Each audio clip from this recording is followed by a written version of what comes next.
जब तक जाति रहेगी तब तक शोषण रहेगा, जब तक जाति रहेगी तब तक जुल्म रहेगा, और जब तक जाति रहेगी तब तक ये आरक्षण को भी बनाए रखना चाहिए। हमारे लोग मरे हुए जानवर की खाल उतार के उसको गला के कलर करके उससे जूते बनाने की काबिलियत रखते हैं, उसी से इस तरह का टॉप बनाने की, कैप बनाने की, हैट बनाने की, जैकेट बनाने की, बेल्ट बनाने की, कफ बनाने की काबिलियत रखते हैं। हमारे लोग कपास से धागा, धागे से कपड़ा बनने की काबिलियत रखते हैं। हमारे लोग मिट्टी से बर्तन बनाने की काबिलियत रखते हैं। दुनिया के अंदर जितनी इमारतें हमारे लोग तो बना। जाति का नाश जब तक नहीं होगा, भारत का विकास तब तक नहीं होगा।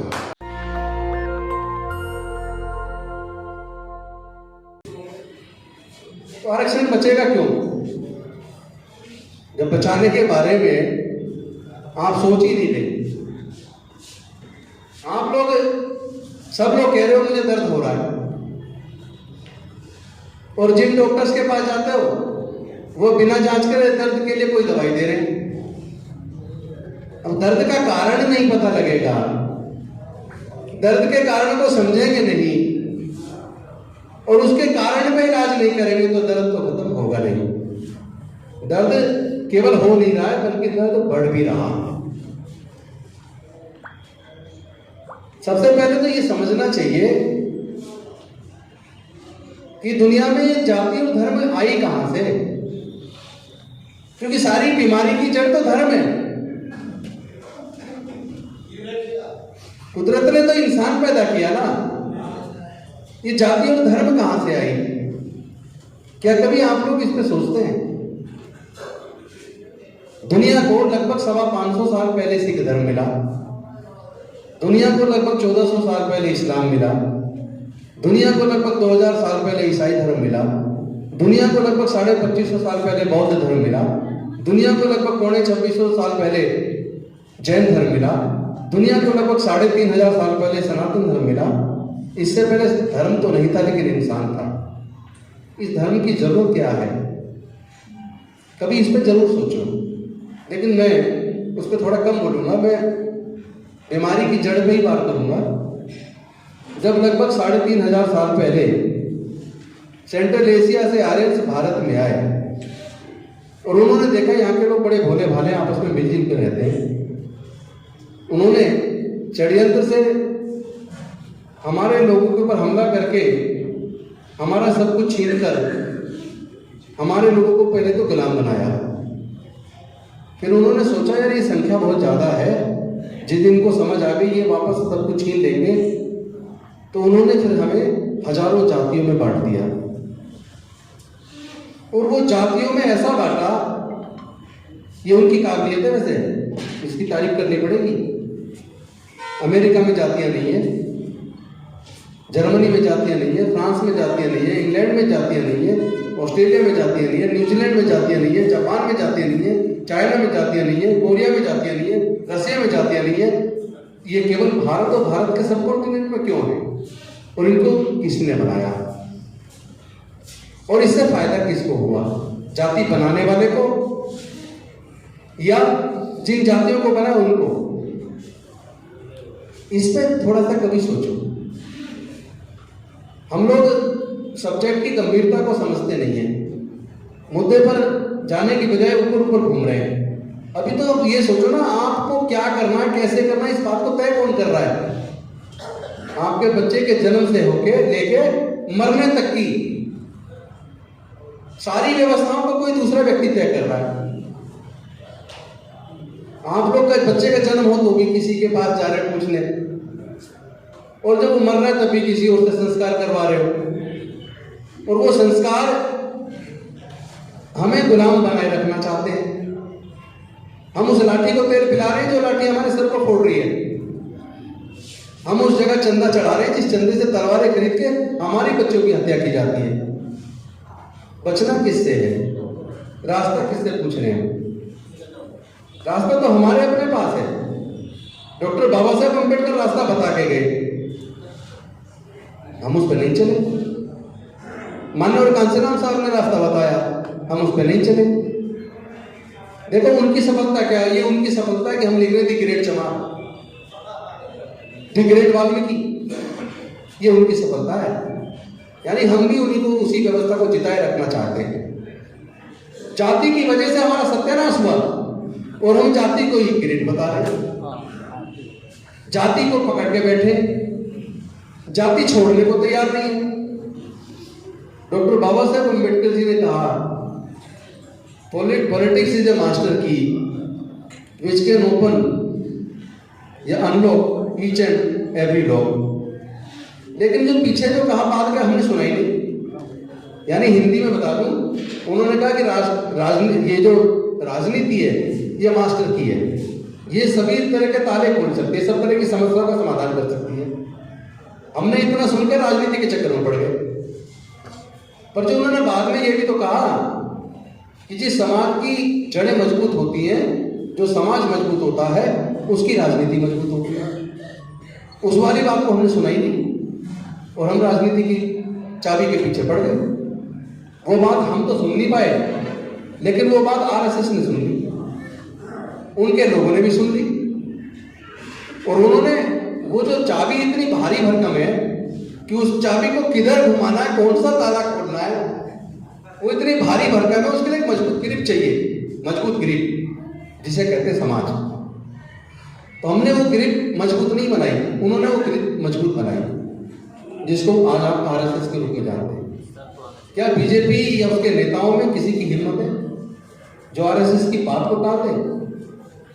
क्या हमारे समाज और हमारे सामाजिक संगठनों में इतनी ताकत है कि हमारे संगठनों की बात को कोई मान ले? यही फर्क है बस। जो हमारे महमूद राजा मेरे दोस्त अभी बोल रहे थे, मैं उसी बात को आगे बढ़ा रहा हूं। जो उन्होंने रास्ता बताया, मैं भी उसी रास्ते में ऐड कर रहा हूं कि रास्ता हमारे पास है, हम ढूंढ कहां रहे हैं और पता लग जाए तो उस पर चल कहां रहे हैं। अगर आप इस बात से, क्या आप इस बात से सहमत हैं कि जाति सारी समस्याओं की जड़ है, जाति की वजह से हमारा शोषण हो रहा है? क्या आप इस बात से सहमत हैं? और अगर सहमत हो फिर जाति को छोड़ने को तैयार क्यों नहीं हो रहे? जब तक जाति रहेगी तब तक शोषण रहेगा, जब तक जाति रहेगी तब तक जुल्म रहेगा, और जब तक जाति रहेगी तब तक ये आरक्षण को भी बनाए रखना चाहेंगे। गहरी बात है, हो सकता है किसी को अच्छी ना लगे। आरक्षण अब केवल नाम रह गया, आरक्षण में बचा कुछ नहीं है। पूछो कैसे? तो ये सब क्यों किया इन्होंने? ये सब क्यों किया, इसकी जड़ में जाके समझने की जरूरत है। ये लोग इस बात पे चिंतन मनन करते हैं, ये चिंतन मनन इन्होंने अब से 40 साल पहले किया कि जो लोग हजारों साल से उनके गुलाम थे, बेजुबान थे, जिनके अंदर बोलने की ताकत नहीं थी, जो उनके खिलाफ बोलने की हिम्मत नहीं करते थे, पिटते रहते थे और 16-16, 17-17 घंटे काम करते थे, काम के बदले में पैसे नहीं मांगते थे। इन लोगों के पास बोलने की ताकत कहां से आ गई? आज ये काम के बदले में पैसे मांगते हैं, 8 घंटे से ज्यादा टाइम हो जाए तो ओवर टाइम मांगते हैं। अरे ये बेजुबान समाज आज बोलने लगा, जाके थाने में रिपोर्ट दर्ज करा रहा है, बड़ी हिम्मत हो गई। कोई नेता उनका कहता है पैर की जूती सर पर रख ली इसलिए हो रहा है। तो आप इसको समझो, उन्होंने इस बात को समझ लिया पर हमने नहीं समझा। उन्होंने 40 साल पहले उनके थिंक टैंक ने इस बात को सोच के, और उनको ये भी पता लग गया कि भाई हमारी तो जनसंख्या है जनरल कैटेगरी की, जो सो कॉल्ड अपर कास्ट अपने आप को बोलते हैं, क्लेम करते हैं। ब्राह्मण की जनसंख्या 5.52%, क्षत्रिय की जनसंख्या 3.90%, वैसे की जनसंख्या 1.30%। पिछली जनगणना के आंकड़े बता रहा हूँ, ये आपके नहीं है। इसको सारे को जोड़ ले, सारे 11.5% से भी कम है, और उन्हें इस बात का पता है कि हम 11.5% से भी कम है। उन्हें यह भी पता है डॉक्टर बाबा साहब अम्बेडकर एक बहुत बड़ा हथियार इनको दे गए, 1 मैन 1 वोट 1 वोट 1 वैल्यू, कि भैया इस वोट से तो हम कभी हुक्मरान बनेंगे नहीं, क्योंकि उससे कहीं ज्यादा जनसंख्या तो मुस्लिम की है, उससे कई गुना ज्यादा जनसंख्या ओबीसी की है, उससे कहीं ज्यादा जनसंख्या एससी की है, एसटी की है। तो प्रजातंत्र के अंदर भारत के संविधान के रहते हम तो शासक बनेंगे नहीं, तो ये जागरूक हो गए। उन्होंने क्या किया कि इनके पास जो बोलने की ताकत आई है ये पढ़ने लिखने से आई है। इनके पास जो बोलने की ताकत आई है ये सरकारी नौकरियों की वजह से आई है, क्योंकि हजारों साल इसलिए नहीं बोल पाए, ये इतनी लंबी गुलामी पूरे दुनिया में किसी की नहीं रही। लगभग 3500 साल तक हमारे समाज के लोग गुलाम रहे, तो उसका लंबी गुलामी क्यों रही? ऐसा नहीं हो सकता कि हमारे बुजुर्गों ने ये ना चाहा हो कि हमारे बच्चे आजाद पैदा हो, वो भी पढ़े लिखे, वो भी व्यापार करें। लेकिन ये धर्मशास्त्रों में ये लिख दिया कि अनुसूचित जाति जनजाति जो कॉन्स्टिट्यूशनल वर्ड है, मैं उनकी भाषा में अगर कहूं, अछूतों को और शूद्रों को पढ़ने लिखने का अधिकार नहीं है। ये धर्मशास्त्रों में लिखा हुआ है, कोई चैलेंज नहीं कर सकता, किसकी हिम्मत नहीं है, वरना अब तक कितने केस चल जाते हैं। और केस से डर भी नहीं लगता, क्योंकि डर गए तो समझो सब खत्म हो जाएगा। मंत्री पद आएंगे जाएंगे आते रहते, पहले आज मैं हूं, पहले कोई और था, कल को कोई और होगा। परमानेंट तो किसी के साथ नहीं रहता। क्या हमें बोलना नहीं चाहिए? क्या अपने समाज के अधिकारी के लिए हमें लड़ना नहीं चाहिए? बोलना पड़ेगा, लड़ना पड़ेगा। अभी ये डरने का समय नहीं है। डर गए तो आने वाले बच्चों का भविष्य अंधकार में हो जाएगा। समाज का भविष्य अंधकार में हो रहा है, क्योंकि उन्होंने चिंतन कर लिया और समझ लिया कि समाज में जो बोलने की ताकत आई है ये पढ़ने लिखने की और नौकरी की वजह से आई है। और ये लंबी गुलामी इसलिए चली क्योंकि हजारों साल तक धर्मशास्त्रों में लिखकर, आज बाबा साहब का संविधान है, पहले जो देश चलता था मनुस्मृति से चलता था। मनुस्मृति खरीद कर पढ़ लेना, उसके अंदर लिखा हुआ है ब्राह्मण का काम पढ़ना पढ़ाना, कर्मकांड करना, यज्ञ करना और दान देना। क्षत्रिय का काम रक्षा सुरक्षा, दान लेना, दान देना, यज्ञ करवाना। वैश्य का काम खेती करना, व्यापार करना, दान लेना, दान देना। शूद्र के लिए कोई अधिकार उसमें लिखा ही नहीं है। उसमें लिखा है शूद्रों का काम है बाकी के तीनों वर्णों की सेवा करना। केवल इस चूंकि ये धर्मशास्त्रों में लिख दिया, इसलिए हजारों साल तक हमारे लोग ज्ञान से वंचित रहे, हजारों साल तक हमारे लोग व्यापार से वंचित रहे। और इसके ऊपर बड़ा सटीक गुलामगिरी में आपने देखा होगा, ज्योतिबा फूले जी ने लिखा है, ज्ञान बिना मति गई, मति बिना नीति गई, नीति बिना गति गई, गति बिना धन गया, और धन के अभाव में हम सब लोग गुलाम हो गए। और ये सारा जो कुछ नुकसान हुआ है केवल हमें ज्ञान ना मिलने की वजह से हुआ। तो धार्मिक बंदिश से जो ज्ञान अर्जित करने पे बंदिश थी, व्यापार पे बंदिश थी, इस वजह से हमारी ये गुलामी लगभग 3,500 साल चली है। लेकिन भगाओ डॉक्टर बाबा साहब अम्बेडकर जी का, जिन्होंने अपने पूरे जीवन के बलिदान से, संघर्ष से, तपस्या से, अपने ज्ञान से, बुद्धि विवेक से हमारे लोगों को हजारों साल की गुलामी से आजादी दिला दी।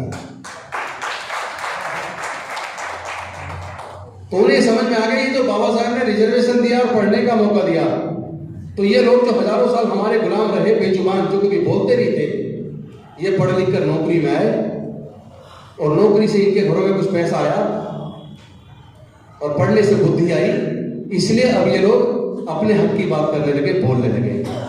तो उन्होंने सोचा फिर इनका बोलना बंद कैसे करें, इनको फिर से गुलाम कैसे बनाएं। तो वहीं पे उन्होंने प्लान कर लिया कि एक ही तरीका, इनसे शिक्षा को छीन लो और दूसरा इनसे नौकरी छीन लो। उन्होंने क्या किया, बड़े व्यवस्थित तरीके से शिक्षा को हमसे छीन लिया, और इतने अच्छे व्यवस्थित तरीके से, इतनी चतुराई से छीना कि हमें यह पता भी नहीं चला कि हमसे शिक्षा छीन गई। अब वो कोई हो सकता है, कह सकता है जी शिक्षा तो नहीं छीनती, कोई भी पढ़ ले, कह सकता है ना।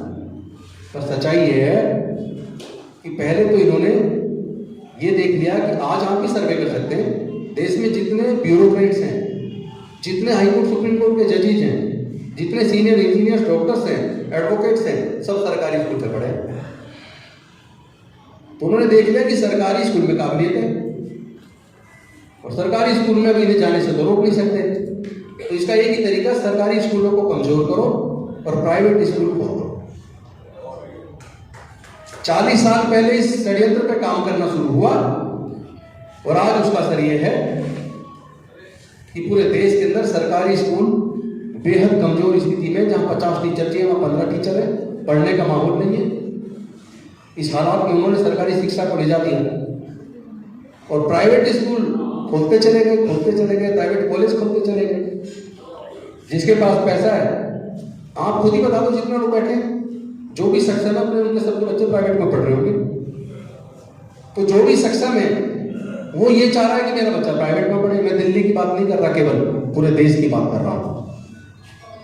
तो जिसके पास पैसा वो प्राइवेट को प्रेफर कर रहा है, क्योंकि सरकारी स्कूलों को देश की सरकारों ने, राज्य सरकारों ने इस लायक छोड़ा ही नहीं कि वहां से बच्चे पढ़ के कामयाब हो पाए।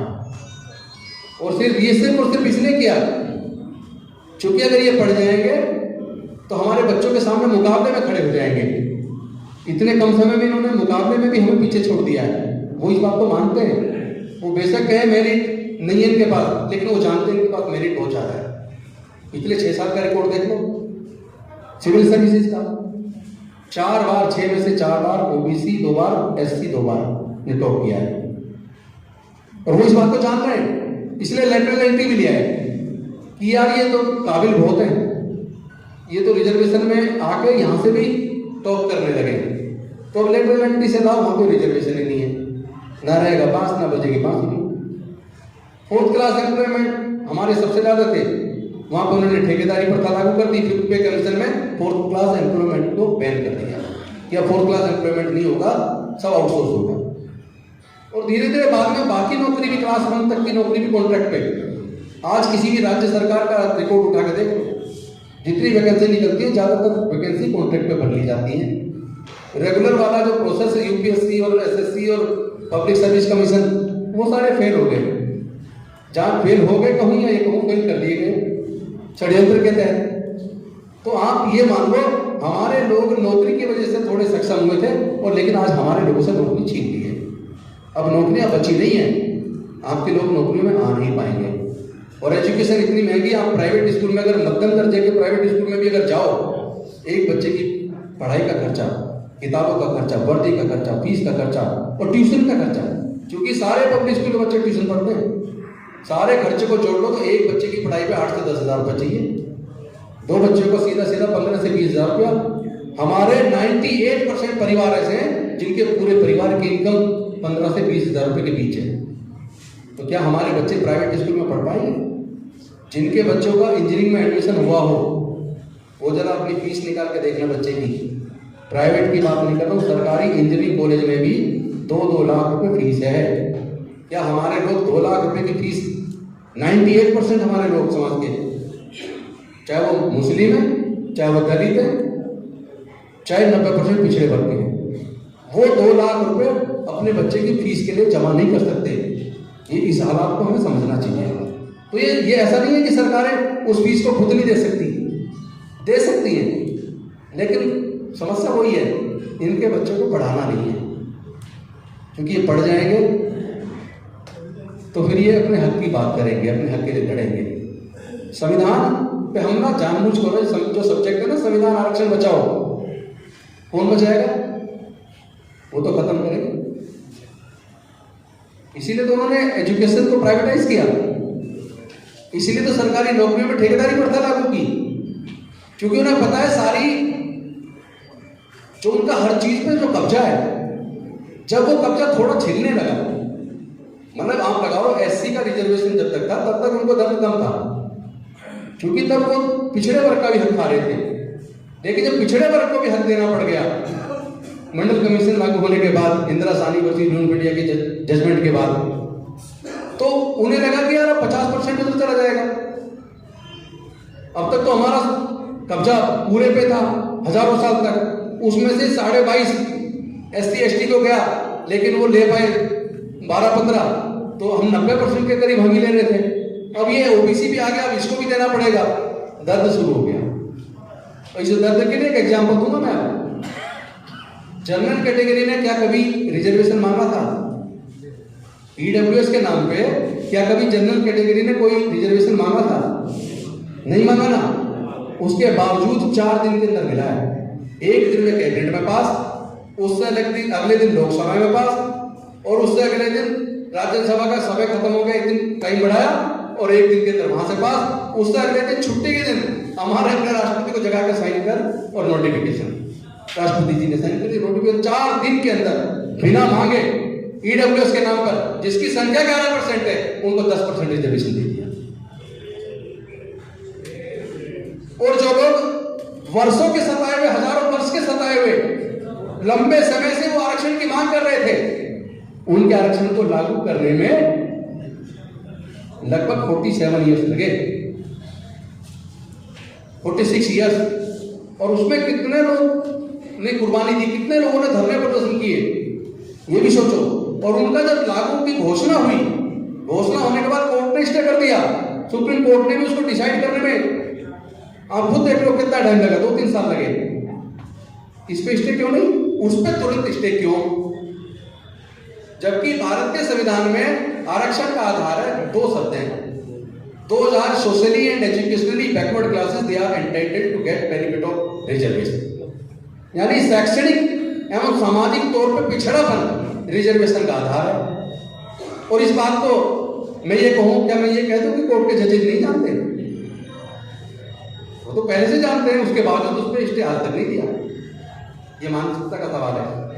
और कोई कहीं कंटेम्प्ट कर लेंगे भाई, अब कंटेम्प्ट के डर से क्या सच बोलना छोड़ दें? क्या देश को ना बचाएं?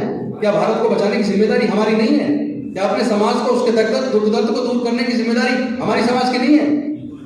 हम लोग जब नेता है समाज के, आप सबकी वजह से जीत के यहाँ तक आए हैं, तो आपकी बात को संसद में रखना, विधानसभाओं में रखना, ये हमारी जिम्मेदारी नहीं है? जो नहीं रख रहा है वो समाज के साथ गद्दारी कर रहा है, जो नहीं रख रहा है वो समाज के साथ साथ बाबा साहब के साथ और बाबा साहब के बनाए संविधान के साथ भी गद्दारी कर रहा है। क्योंकि ये रिजर्वेशन नहीं है, रिप्रेजेंटेशन है। We are representing our society in the assembly और इन द पार्लियामेंट। यानी हम अपने पूरे समाज को रिप्रेजेंट कर रहे हैं। जो लोग सांसद हैं या विधायक हैं, हम अपने पूरे समाज को रिप्रेजेंट कर रहे हैं संसद और विधानसभाओं में। पर क्या वास्तव में रिप्रेजेंट कर रहे हैं? क्या उनके दुख दर्द को वास्तव में उतनी मजबूती के साथ उठा रहे हैं? कुछ कारण है जो हमारे आनंद जी ने भी बोला और मेरे हमसे पहले साथी लिलोटिया जी ने भी बोला। सच्चाई है कि अभी तो हम लोग आपस में नहीं बैठ पा रहे। मैं तो कई बार कह चुका है, कोई किसी भी पार्टी के हो, कम से कम समाज के नाते आपस में बैठ लिया करो, चाय वाय पी लिया करो साथ बैठ के। कम से कम ये तो रणनीति बना सकते हैं हम जिस पार्टी में भी हैं, उस पार्टी के साथ वफादारी करते हुए उस पार्टी में अपने समाज के मुद्दों को मजबूती से उठाएं। क्या दिक्कत है? तो ये षड्यंत्र कब चालू हुआ? मतलब पहली बात तो मिला 3500 साल बाद, और मिलने के ज्यादा से ज्यादा 30 साल बाद ही षड्यंत्र उसको खत्म करने का चालू हो गया। तो एक तरफ एजुकेशन हमारी खत्म कर दी, एक तरफ रिजर्वेशन शब्द रह गया, लेकिन रिजर्वेशन हमारा खत्म कर दिया, नौकरियां है नहीं। देश के प्राकृतिक संसाधन, खेत की जमीन, जल जंगल जमीन, पहाड़ों से होने वाला उत्खनन, नदियों से होने वाला उत्खनन, खनिज पदार्थ की खानों से होने वाला उत्खनन, जहां से अरबों करोड़ों रुपया पैदा होता है, क्या कोई अपनी मां के पेट से लेकर पैदा हुआ? ये तो नेचुरल है, उसमें तो बाई बर्थ हमारा हिस्सा होना चाहिए, लेकिन हमारा हिस्सा है कहां? चंद लोगों के कब्जे में सब कुछ। आज खुद सोचो ना, हम लोग व्यापार में क्यों नहीं आ पाए? हम शिक्षण संस्थानों के मालिक क्यों नहीं है? हम इंडस्ट्रीज के मालिक क्यों नहीं है? हम ट्रेड में क्यों नहीं है? अरे जब हजारों साल तक रहने के तो होते कहां से? और जब रास्ता संविधान से खोला, जेब खाली थी, जेब में पैसा तो था ही नहीं, व्यापार करने के लिए तो पैसा चाहिए, और देश की जितनी खेत की जमीन और जितने संसाधन थे वो पहले से कब्जा करे बैठे, हमें मिलेगा कैसे? एक तरीका, मैं इस इत्तेफाक रखता हूं की बात है, जिस दिन हमारे समाज के लोग ये कह देंगे मैं जेल जाने को तैयार हूं, मुझे मेरे समाज का हक चाहिए, और नहीं देते तो मैं जेल जाने को तैयार हूं, जिस दिन ये संख्या बहुत ज्यादा लंबी की जरूरत नहीं है, बेकरार, जिस दिन हमारे समाज के लोग इस बात के लिए बेकरार हो जाएं कि जब तक मुझे मेरे समाज का हक नहीं मिलता मैं लड़ूंगा और मैं जेल जाऊंगा, जाके रहूंगा, मुझे जेल में डालूंगा। जेलों में जगह नहीं है, जेल तो छोड़ो, घरों में जगह नहीं मिलेगी, इतनी जनसंख्या है। लेकिन इस बात के लिए हमें लड़ना पड़ेगा, अपने लोग को जागरूक करना पड़ेगा। मुझे बड़ी तकलीफ हो रही थी जब मैं वहां बैठ के देख रहा था, हमारे ज्यादातर लोग आपस में बातचीत कर रहे थे। फायदा क्या मीटिंग का? और दूसरी बात जो वो बोल रहे थे हमारे आरपीआई का इतिहास, गौरवशाली इतिहास बता के, मुझे याद है मैं तो 6,500 लाख बोलता हूँ, 3.5 लाख बता रहे थे। वास्तव में बहनों ने बच्चों को जेल में जन्म दिया। अरे हमारा गौरवशाली इतिहास है। जब हमारे लोगों को मौका मिला तो डॉक्टर बाबा साहब अम्बेडकर ने भारत का संविधान लिख डाला, और जब हमारे लोगों को मौका मिला जोगिंद्रनाथ मंडल ने पाकिस्तान का संविधान लिख डाला। ये इतिहास है। हमारे लोग मरे हुए जानवर की खाल उतार के उसको गला के कलर करके उससे जूते बनाने की काबिलियत रखते हैं, उसी से सर का टॉप बनाने की, कैप बनाने की, हैट बनाने की, जैकेट बनाने की, बेल्ट बनाने की, कफ बनाने की काबिलियत रखते हैं। हमारे लोग कपास से धागे से कपड़ा बनने की काबिलियत रखते हैं। हमारे लोग मिट्टी से बर्तन बनाने की काबिलियत रखते हैं। दुनिया के अंदर जितनी इमारतें हमारे लोग को बनाते हैं। तो निर्माण का काम हम कर रहे हैं, उत्पादन का काम हम कर रहे हैं, फिर भी कह रहे मेरिट नहीं है। बिल्कुल उन्होंने सही कहा, मेरिट है ही हमारे लोगों में। इस देश को बर्बाद अगर किसी ने किया, कंगाल अगर किसी ने किया, तो बेईमानों ने किया है, चोरों ने किया है, जो करप्ट है उन्होंने किया है, जिनके नेचर में करप्शन है, जिनके व्यवस्था के अंदर लोगों के लिए न्याय नहीं है, जिनकी व्यवस्था में लोगों के लिए करुणा का भाव नहीं है, जिस व्यवस्था में कोई जन्म से ऊंचा कहीं जन्म से नीच है, क्या वो व्यवस्था हमें मजबूत करेगी? जो व्यवस्था हमें इंसानियत का दर्जा देने के लिए तैयार नहीं है, उस व्यवस्था में पड़े हुए हैं। यहां भी जितने लोग बैठे हैं, हो सकता 70% लोग अभी भी उसी व्यवस्था का हिस्सा, जाने अनजाने। हमें उस व्यवस्था से बाहर निकलना पड़ेगा। भंडारी जी जो बोल रहे थे वैसे ही नहीं बोल रहे थे। भाई हिंदू धर्म का अगर सही मायने में अध्ययन करना हो तो बाबा साहेब की लिखी जो एक भाषण था 1935 में जो देना था जाति तोड़क मंडल के सामने, जिसको देने से उन्होंने मना कर दिया क्योंकि वो उसमें बदलाव चाहते थे। बाबा साहब ने कहा मैं एक कोमा मात्रा नहीं बदलूंगा। फिर बाद में किताब के रूप में छपा एनाहिलेशन ऑफ कास्ट, जाति का नाश। जाति का नाश जब तक नहीं होगा, भारत का विकास तब तक नहीं होगा। समय आ गया जाति को खत्म करने का। वो करेंगे नहीं क्योंकि उन्होंने जाति बनाई, उससे उन्हें फायदा हो रहा है, और हमें जाति खत्म करना चाहिए, इससे हमें फायदा होगा, पर हम खत्म करना नहीं चाह रहे। हम कह रहे the great Jamaat, the great Valmiki. जाति कब से ग्रेट होगी भाई? इस जाति की वजह से हमारा उत्पीड़न हुआ है, इस जाति की वजह से हमारी सारी बर्बादी हुई है। हमारे पास अगर देश के संसाधनों में हिस्सा नहीं है तो वो जाति की वजह से। और जिस व्यवस्था में, जो व्यवस्था वर्ण के और जाति के आधार पर बटी हो, जिसमें नेचुरल रिसोर्सेज भी जाति के हिसाब से दिए जाते हो, उससे न्याय की उम्मीद कर रहे हो। जहां समता, मैत्री, भाईचारे के लिए स्थान ना हो, जहां जाति और धर्म पूछ के हत्याएं की जाती हो, देश में नफरत पैदा करने वाले लोग मजबूत हो रहे हैं और देश में समता चाहने वाले लोग कमजोर हो रहे हैं। कारण क्या है इसका? ये जाति है। जाति छोड़ो, समाज छोड़ो।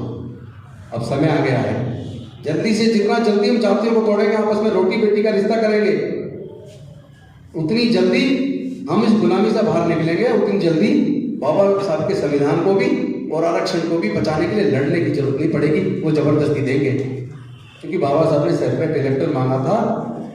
ये रिजर्वेशन जो दिया, ये जबरदस्ती दिया, केवल ये नहीं मांगा था। वो जानते थे इसका कितना गलत परिणाम होगा, इसीलिए उन्होंने कहा था कि आज 24 सितंबर 1932 को इस बोनापेट को करने के बाद मेरा मन इतना दुखी है, मन कर रहा है कि मैं बिजली के खंभे से चिपक के अपनी जान दे। क्योंकि वो जानते थे अब जो व्यवस्था बनेगी इसमें जो लोग जीत के जाएंगे वो अपने समाज के लिए वहाँ जाने के बाद बोल नहीं पाएंगे, क्योंकि उनको चुनने में दूसरे लोगों की भागीदारी होगी। लेकिन अब समय आ गया है उस लड़ाई को लड़ने का। या तो खुश हो जाओ कुर्सी पे बैठ के, मैं MP बन गया, मैं MLA बन गया, मैं मंत्री बन गया, फिर तो खत्म है सब कुछ। धीरे धीरे हमारा एजुकेशन चला गया है, हमारा रिजर्वेशन चला गया है, अब समय आ गया बोलने का। खुश होकर मत बैठो कुर्सी पे बैठ के, अब तो कहो हमें हिस्सा चाहिए, हमें भागीदारी चाहिए।